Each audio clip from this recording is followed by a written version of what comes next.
बहुत बहुत धन्यवाद। तारीख है 27 फरवरी 2025 और समय क्या है 08:07 PM। बहुत बहुत धन्यवाद। अब अ, भारत की संसद में बैठने वाले बहुत से माननीय साहब लोग, तो बहुत से लोगों को इस बात की बहुत बड़ी ऑब्जेक्शन है। ये हितेश का जो बात करने का तरीका है ना, वीडियो जो है, ये एब्यूजिव बहुत है, कुछ भी बोल देता है। शायद आप साहब लोग एक बात नहीं समझ पा रहे, वो ये सोशल मीडिया है। सोशल समझते हैं? सामाजिक। एक साधारण पब्लिक है, जनता है, जो चाय पीते हुए ना जब गपशप करती है तो पता नहीं कितने नेताओं की ना अम्मी अबू सब खोद खाद के फेंक देती है। वही है। और ऐसा नहीं है कि वो जनता आपके बारे में जानती नहीं है। उस जनता के बीच में सरकारी नौकरी करने वाले लोग भी होते हैं, प्राइवेट नौकरी करने वाले भी होते हैं, हर तरह के लोग होते हैं। आपके द्वारा संसद भवन में लाए हुए बजट से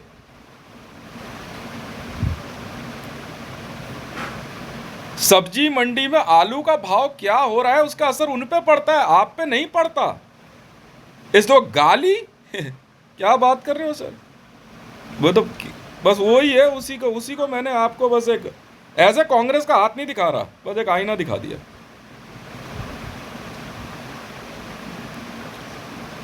भारत की संसद में आते के साथ ही नरेंद्र मोदी सीधा पाकिस्तान चला जाए तो यार किसे बुरा नहीं लगेगा? हर भारत के नागरिक को बुरा लगा। वहां क्या कर रहा है ये? नवाज शरीफ से हाथ मिला रहा है। अच्छा जी, यक।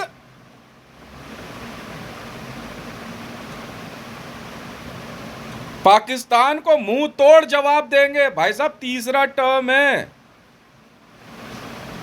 भारत की जनता सोचती है अब तक तो यार मोदी पूरा पाकिस्तान साफ कर दे। साफ क्या कर देता?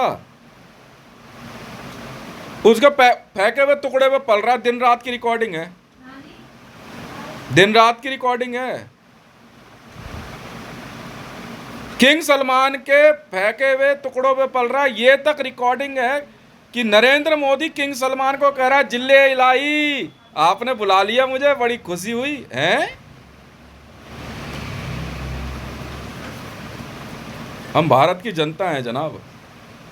1947 के बंटवारे के बाद हमने जो पढ़ा किताबों में कि अंग्रेजों को भारत के स्वतंत्रता सेनानियों ने मुंह तोड़ जवाब दिया।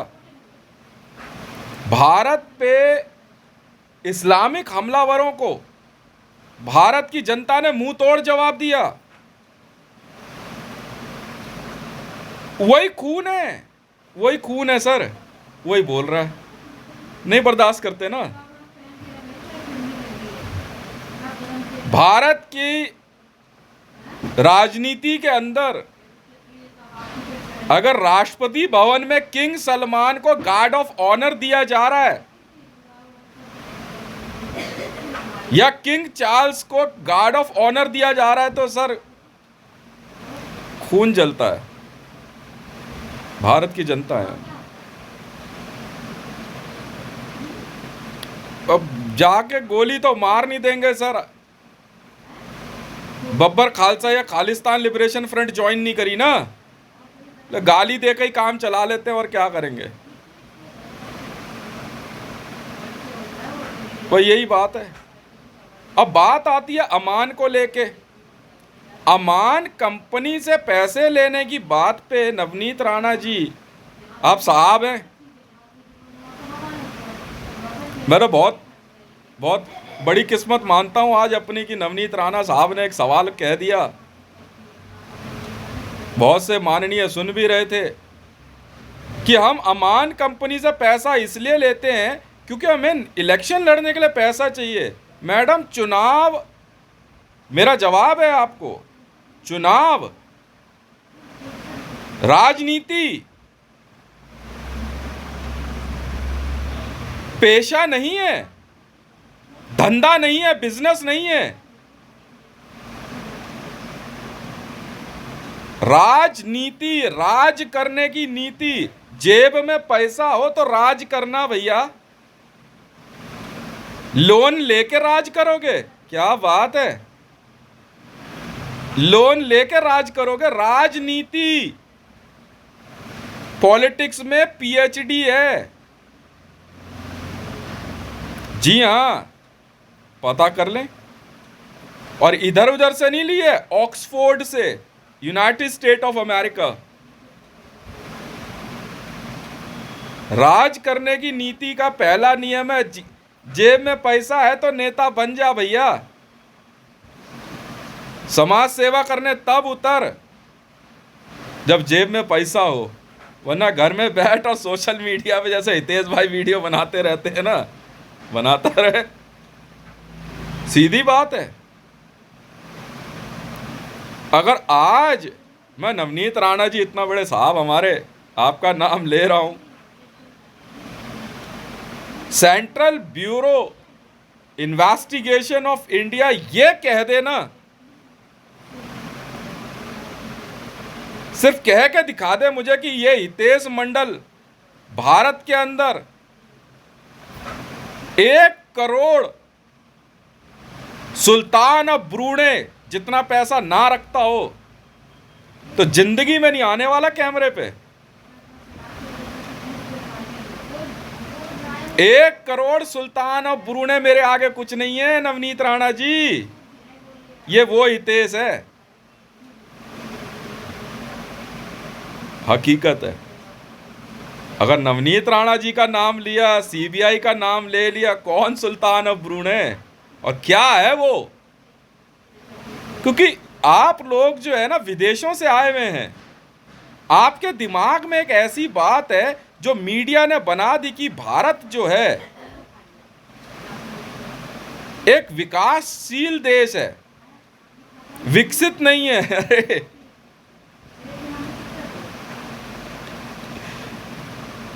हम विकसित नहीं है। अच्छा, ये मेंटालिटी है। मंच पे से नरेंद्र दामोदर दास मोदी, एक जूइश,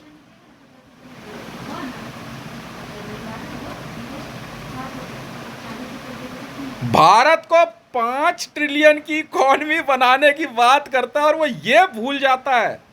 देखो उसकी पढ़ाई लिखाई देखो। वो ये भूल जाता है कि भारत विश्व की 5 परमाणु महाशक्तियों में से एक है। आप सोच सकते हो भारत की इकॉनमी कितनी बड़ी है? विश्व में सिर्फ 5 ही परमाणु महाशक्तियां हैं, तो सोच लो पैसा कितना है। 5 ट्रिलियन की इकॉनमी। कहां पढ़ते थे भैया? क्योंकि अमान का लिया हुआ पैसा आपको बोलने नहीं देता ना। अगर अमान कंपनी भारत में काम करना चाहती है, आपके दूसरे सवाल का जवाब दे रहा हूं मैं नवनीत राणा जी साहब हैं आप, वो ये कि हम इस तरह से जो, क्योंकि एक जांच में आपको प्रोस्टिट्यूट और नरेंद्र मोदी जी को ब्रोकर भी बताया गया है। आप कह रहे हैं कि ये एक ट्रैप होता है, हम लोगों को फंसाते हैं, पकड़ते हैं। मान ली बात आपकी, हो सकता है। तो पैसा स्विट्जरलैंड बैंक अकाउंट में क्यों लिया? पैसा लेना था, जांच अधिकारी बन रहे थे तो सीबीआई में ले लेते। सेंट्रल विजिलेंस, भारत सरकार में ले लेते पैसा। जो 1000 करोड़ रुपए लेके नवनीत राणा जी प्रोस्टिट्यूट बन रही हैं, विजिलेंस में ले लेते ना पैसा। और जब स्विट्जरलैंड फोन किया गया तो आपने पहले ही मना कर दिया कि डिटेल नहीं आनी चाहिए। नरेंद्र मोदी प्रधानमंत्री कार्यालय में अपनी सैलरी में पैसा ले लेना ब्रोकर बनने का 500 करोड़ रुपया। गलत तो नहीं कह रहा, क्योंकि आपकी नीयत खराब है, आप भ्रष्टाचारी हैं। बड़ी आसानी से जैसे मर्जी उठा के पैसा ले आए और भारत की जनता पे महंगाई थोप दी।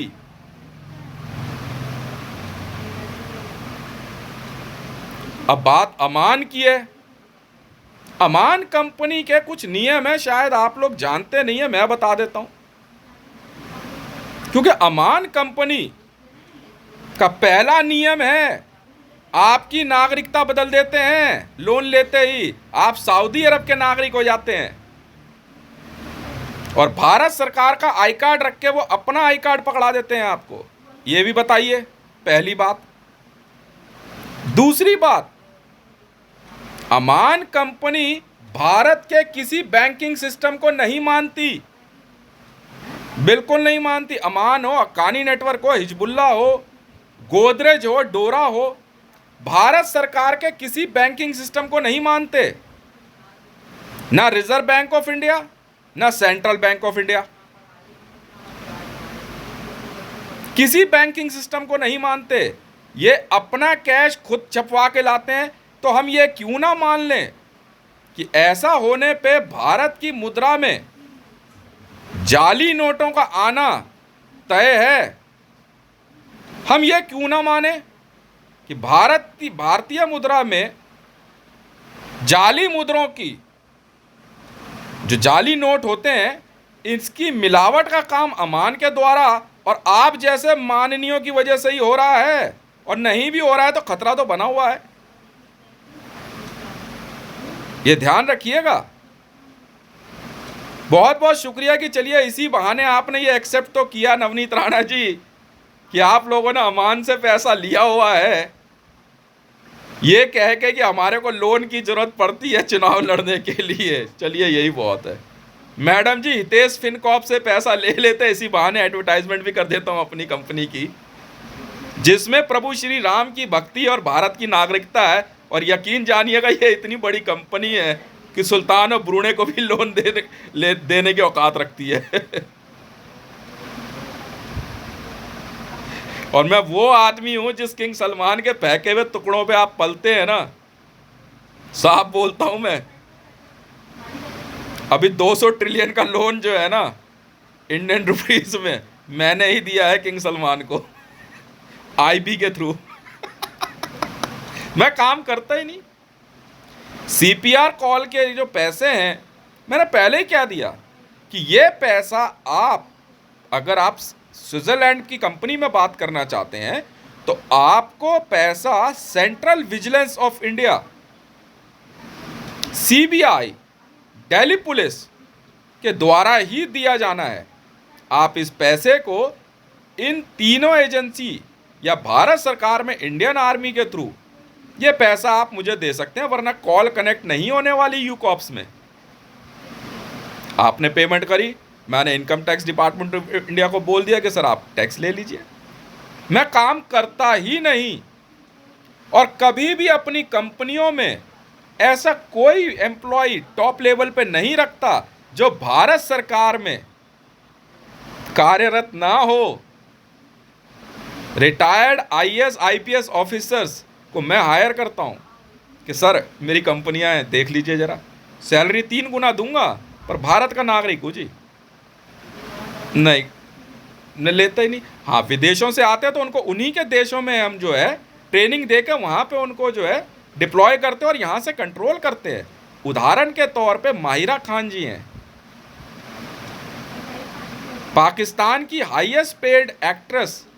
She is now my personal secretary and she is very honourable to me कि अब वो पाकिस्तान के अंदर मेरे सारे बिजनेस के मामले देख रही हैं। साथ में अबसा कोमल जी हैं, उनका कुछ मामला आया, मैंने कहा शीट आप मेरे पास भेजिए। अब मैंने देख लिया, अब वो देख रही हैं, कोई दिक्कत नहीं है मुझे। और मैंने अपना एक वचन जो मैंने पाकिस्तान की गवर्नमेंट को दिया था वो पूरा किया।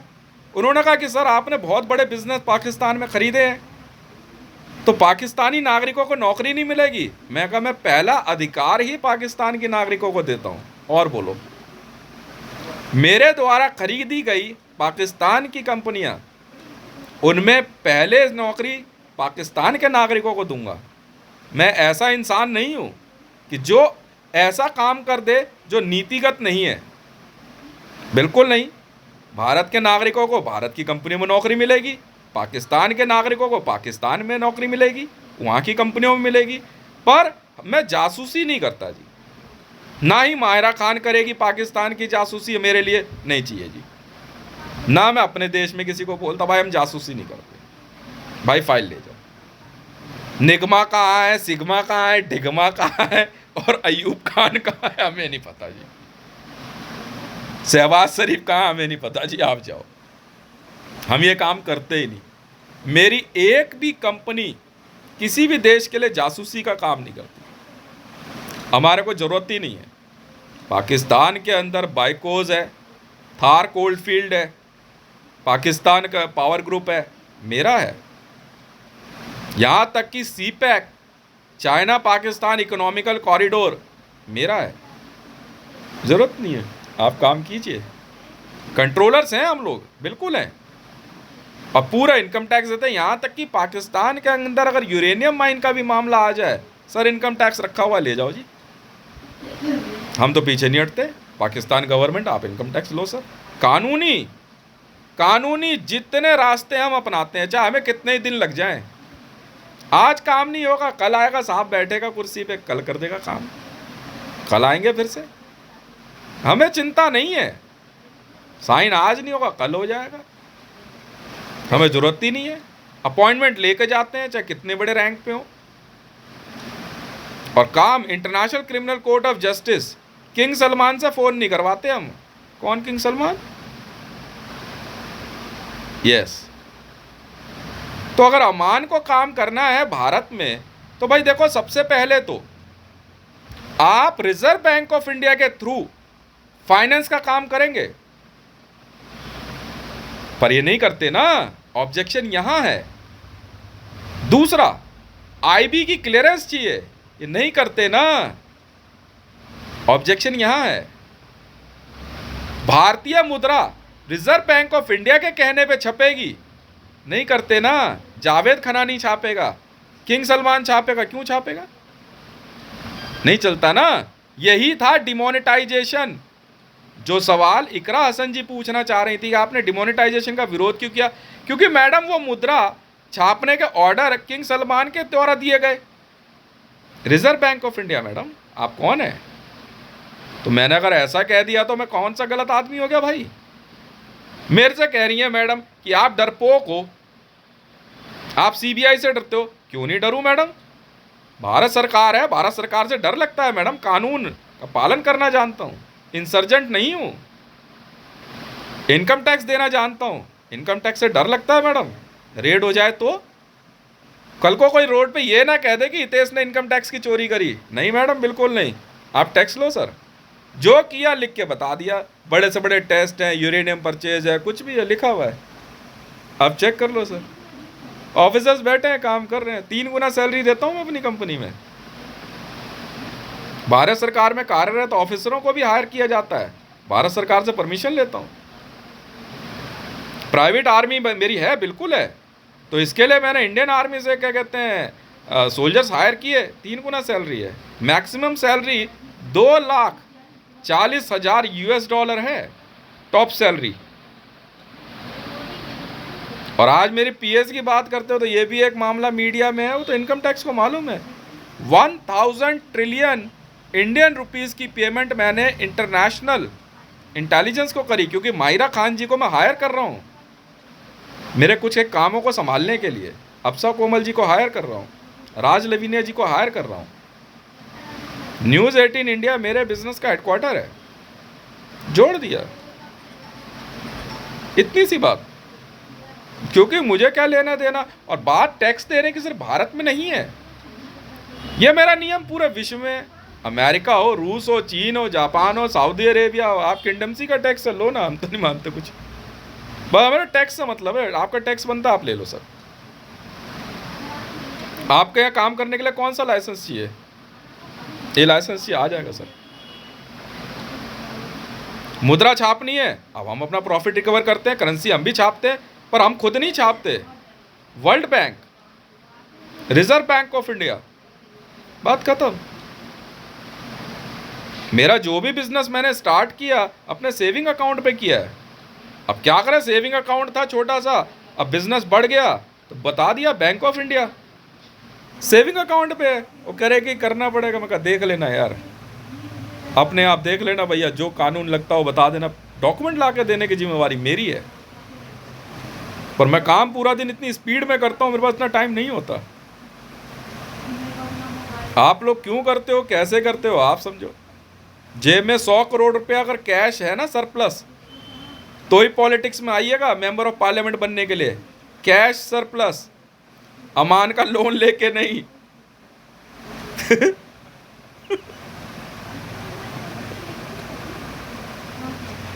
तो मेरे ख्याल से इसमें कोई बुरी बात नहीं है, यही बात हक्कानी नेटवर्क है। अमान का कहना क्या है? अमान कहता है जैसे ही आप लोन लेते हो आप मुसलमान हो जाते हो। हक्कानी नेटवर्क कहता है कि आप अगर लोन लेते हो तो जूइश हो जाते हो। हिजबुल्लाह कहता है कि आप लोन लेते हो तो ईसाई हो जाते हो। हमारे यहाँ नहीं है, हमारे यहाँ तो सीधा है। नहीं नहीं नहीं, हमारे यहाँ ना तो मुसलमान कन्वर्ट करते हैं, ना जूइश, ना सिख, ना नहीं, धर्म परिवर्तन नहीं है, ना क्रिश्चियन। हितेश फिनकॉप, धर्म परिवर्तन नहीं होता हमारे यहाँ। आप लोन ले लो, वो जेएसआर सिक्योरिटीज का नियम है। अगर आप जेएसआर सिक्योरिटीज में जाते हैं, जम्मू श्रीनगर रीजन सिक्योरिटीज में, तो भारत की नागरिकता और प्रभु श्री राम की भक्ति है, कन्वर्जन है चीज सीधा। वरना आर्मी में नहीं लेते हम अपनी, सीधा नियम है। कंपनियों में तो कोई लोन ले, ऐसे हमें क्या मतलब है, वो आप समझो। हम ऐसे किसी भी नियमों का उल्लंघन नहीं करते जिससे हमारे पे पेनल्टी लगे। बैटिंग वर्ल्ड है हमारा, अपना है, दिलावर बैटिंग वर्ल्ड है। यूएसए बैटिंग वर्ल्ड को मैंने अपग्रेड किया, दिलावर बैटिंग वर्ल्ड बिल्कुल है, वर्ल्ड का सबसे बड़ा बैटिंग वर्ल्ड है। लास वेगास तक हम लोग चलाते हैं, ले लिया। हमारे को मतलब नहीं है ना, क्यों? तरक्की का कारण है ना, टैक्स, इनकम टैक्स पे करते हैं। इनकम टैक्स की चोरी नहीं होती यहाँ पे। सबसे पहले इनकम टैक्स दो, उसके बाद अब अगले दिन से काम शुरू करेंगे। टैक्स कितना बन रहा है स्टार्टिंग में कैलकुलेट करा लेते हैं, अंदाजा लगा ले भाई। कई बार हमारे पास ऐसा होता है कि सिचुएशन देख करके यार टैक्स जो है, हम कहते हैं 3 महीने एडवांस जमा करा पहले, उसके बाद देख कितने दिन में काम पूरा हो रहा है। टैक्स पहले दो, टैक्स देते हैं, गवर्नमेंट खुश रहती है, सीधी बात है। हमें क्या लेना देना। अब ये थोड़ी है यार मैं तो नेता हूं यार, मैं टैक्स दूंगा। वहां बैठकर प्रधानमंत्री कार्यालय में आपने ऑर्डर कर दिया एयरटेल का टैक्स माफ कर दिया जाए, तो असर तो भारत की जनता पे पड़ेगा ना। और मेरे को इतना फायदा होता है, इस बार पता है लास्ट सीपीआर कॉल पे मेरा टैक्स ही छोड़ दिया गवर्नमेंट ऑफ इंडिया ने, मजाक नहीं कर रहा। लास्ट सीपीआर कॉल में मैंने अंदाजन जो है कोई 20,000 ट्रिलियन इंडियन रुपीस कमाया, 20,000 अंदाजन बता रहा हूँ, कमाया तो इससे भी ज़्यादा होगा। गवर्नमेंट ऑफ इंडिया ने इनकम टैक्स ही छोड़ दिया, कह रहे छोड़ना यार इस बार। मजा आ गया, हमें भी खुशी हुई। मैंने भी क्या करा कि 4 पोस्ट पे सीधा 80,000 करोड़, इंडियन आर्मी की 4 पोस्ट पे 80,000 करोड़ का आर्सेनल भेज दिया ऐसे ही। उधर से फोन आया, मैं कहा भैया बस चालान दे दो आप, कह रहे पेमेंट। मैं कहा हो गई हो गई, मैंने क्या करना है। मैं कहा ये AK-47 और ये बुफोर्स मैंने करनी क्या है। उन्होंने कल मेरे को रिबेट दी, आज मैंने भेज दिया। पाकिस्तानी आर्मी ने जब पहली बार मेरे एक डील में बाइकोज में काम करवाया, जब बाइकोज मैंने खरीद ली, मैंने सीधे ISI को 15 लाख रिवॉल्वर दे दी, इंटर स्टेट इंटेलिजेंस वालों को। तो IB वाले पूछ रहे, कह रहे यार हितेश ये कैसी इंसर्जेंसी फैला रहा है। मैंने कहा यार रुको तो सही, मैंने दी ISI को 15 लाख रिवॉल्वर भेज दी मैंने, बाइकोज का काम पूरा होते के साथ। कह रहे वाह भाई वाह। कह रहे यार क्या करें, सुप्रीम कोर्ट में मामला आ रखा है पाकिस्तान के, बाइकोज खरीद रहा है। मैं कहा हाँ जी। कह रहे चल ठीक है, कह रहे पैसे भेज। मैं कहा इंटरपोल के थ्रू है। कह रहा वाइट मनी है पूरी, 100% वाइट मनी। कह रहा पाकिस्तान बैंक में जाएगा सीधा पैसा, सीधा पाकिस्तान बैंक में एक झटके में तड़ाक। कोई इधर उधर की बात नहीं है कि कहीं आपको नुकसान हो जाए, ये भी नहीं। और पूरी गोल्ड वैल्यू के साथ पेमेंट है, इंटरनेशनल पेमेंट। ओ फटाफट उठ के गए, कह रहे करवाइयो यार काम, और उन्होंने काम कराया। मैंने 15 लाख रिवॉल्वर दे दिया ISI को। तो यहाँ वाले बोल भी रहे, इंडियन आर्मी वाले, करे इसने रिवॉल्वर क्यों दी यार, वे समझ नहीं आ रही यार, वो भी ISI को। सर बिजनेस है जी। जब उन्होंने मेरी मदद कर दी और बल्कि टैक्स में रिबेट भी कर दी, बाद में गवादर का मामला आया, मैं कहा अच्छा जी अब क्या करें। कह रहे यार इतने से काम है तेरे से। मैं कहा बताओ। कह रहे यार वो अफगानिस्तान से ना ज़्यादा पंगे ले रहे हैं और ईरान भी। मैंने कहा भेज रहा हूँ टीम। काम निपटा दिया, काम निपटा के चलते बने हम।